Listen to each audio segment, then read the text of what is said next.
Hello, and welcome to this tutorial on making a foundation treble crochet.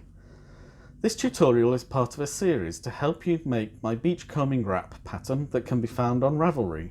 The link to the pattern is in the description down below.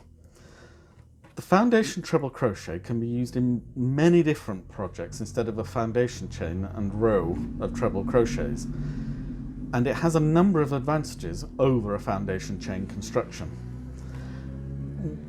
Probably one of the most important is it is stretchier than a standard foundation chain. When the finished item is blocked, it allows the fabric to be made square more easily. The stitches of the foundation row are the same width as the row of stitches of every other row. At the edge of the fabric itself is neater, with the classic V-style stitches being clearly visible. I know this can also be achieved by working into the back bump of the foundation chain, but I believe this method is simpler overall. I find oftentimes that the working into the back bump causes the chain to become stretched and uneven. When using a novelty yarn, especially one that is fluffy, it is more straightforward to use a foundation stitch than to try and locate the back bump in amongst all that lovely fluffiness.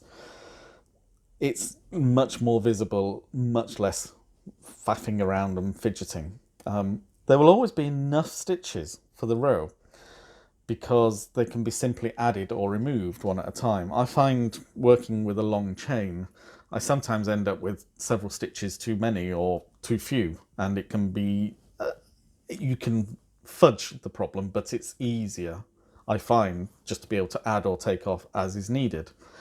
And none of these things are a deal breaker, but all of these things, together with being able to count the stitches rather than the chains, rather than having to try and determine what is a stitch, what is a chain, I just find it is much simpler overall, and I prefer the foundation stitch method to the other. And I hope you will try it and discover what I've discovered for myself as well. So to begin our tutorial, we will need to have a hook and some yarn. And for this, I'm using my Handm3downz, and I'm using a size 6mm hook. And my zings come in this lovely packaging, as do all of their hooks and needles. By the way, this is not a paid promotion in any way, shape or form. I enjoy using Handm3downz. I have all of the sets and knitting needles, cables, circular needles, double pointed needles, single pointed needles, and the crochet hooks. I just enjoy using them. And we'll also need some yarn, and for this I'm using an Aran weight yarn. I'm using Starcraft Special.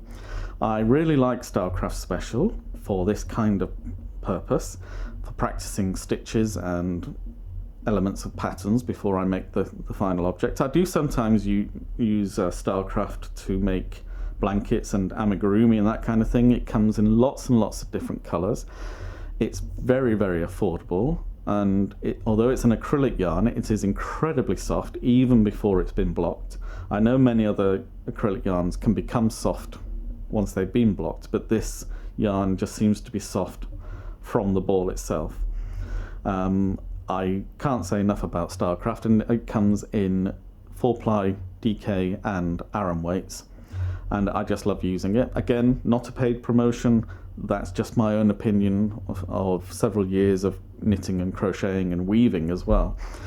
So what we need to do is introduce the hook to the yarn now that the infomercial's over, and put our first loop on the hook. Now, if you want to make a slip knot, please go ahead and make a slip knot. I prefer just to use a loop over my hook, but there is no problem with you making a slip knot.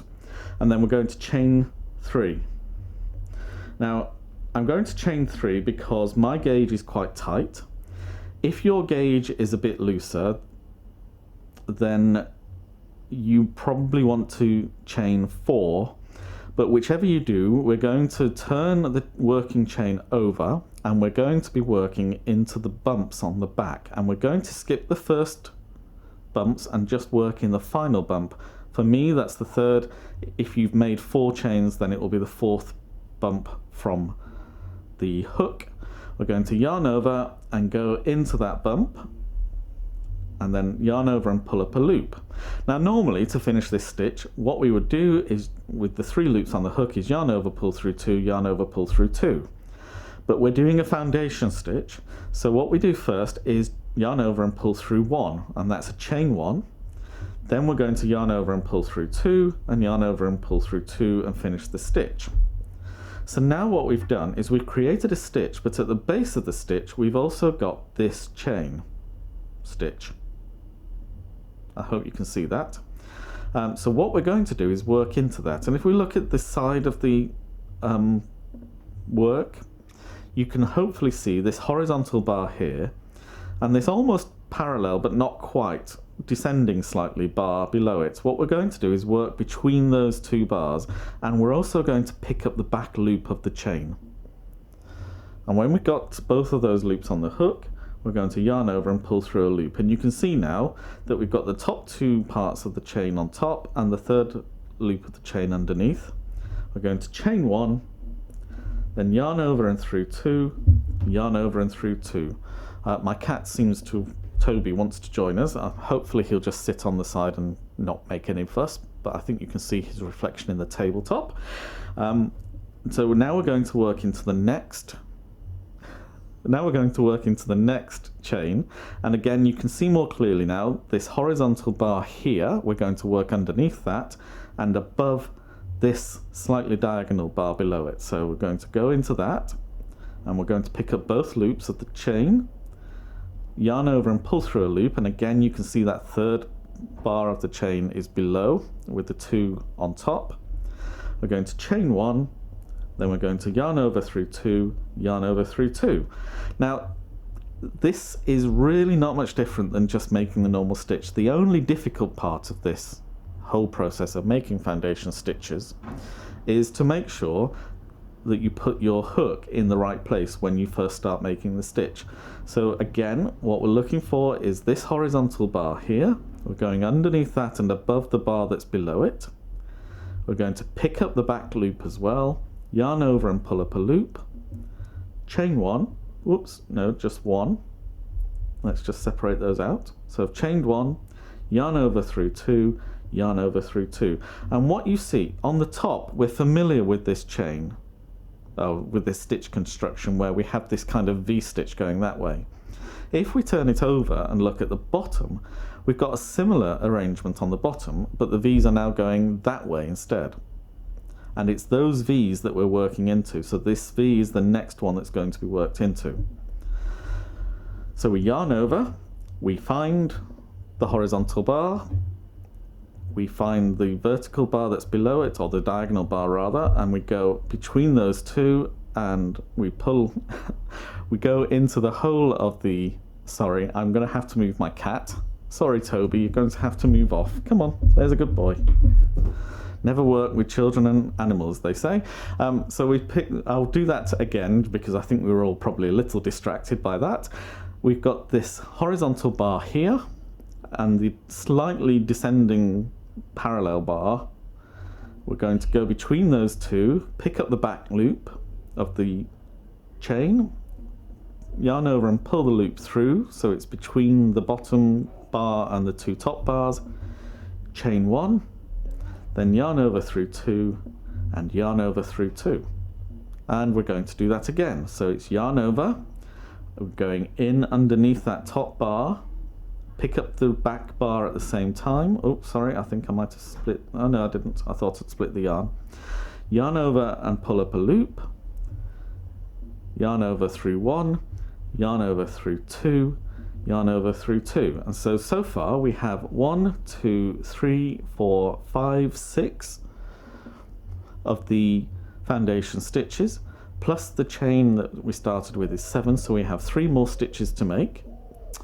So we're going to go yarn over and into the top of the chain, yarn over and pull up a loop, chain 1, yarn over through 2, yarn over through 2, so that's 8. Again, this is the line that we're looking for. We're going to go underneath that bar, we're going to go underneath the loop at the back as well, yarn over and pull a loop through, chain 1, then yarn over through 2, yarn over through 2, so that's 9. And the last one, again, there's the horizontal bar, there's the bar that is associated with it but descends slightly. We're going to go between those two, pick up the back loop, yarn over, pull the loop through. You can see that descending bar there. Then we're going to chain 1, yarn over through 2, and yarn over through 2. And now just pull up a large loop, and I hope you can see that this is now quite a stretchy piece of work. You can see that quite easily that the bottom is just as stretchy as the top, and the finished work is going to have the same dimensions at the cast on end, if you like, as it will at the cast off end at the top. And that's what we're looking for, because we want the sides to be parallel. We want it to be as square as we can make it without being too fastidious. And I just find the foundation stitch method allows us to ensure that we have this equal stretch on both sides of the stitches. So I hope you enjoyed that tutorial. Thank you for joining us, and I hope that you will enjoy making my wrap if that's what you decide to do, or that you are able to use this stitch in any other work that you're working on. And if you did enjoy this video, please like it down below, and please also remember to subscribe so that you will be informed whenever I upload another tutorial video, either for this wrap or for any other item that I'll be making in the future. So until next time, bye for now and keep crafting. Bye.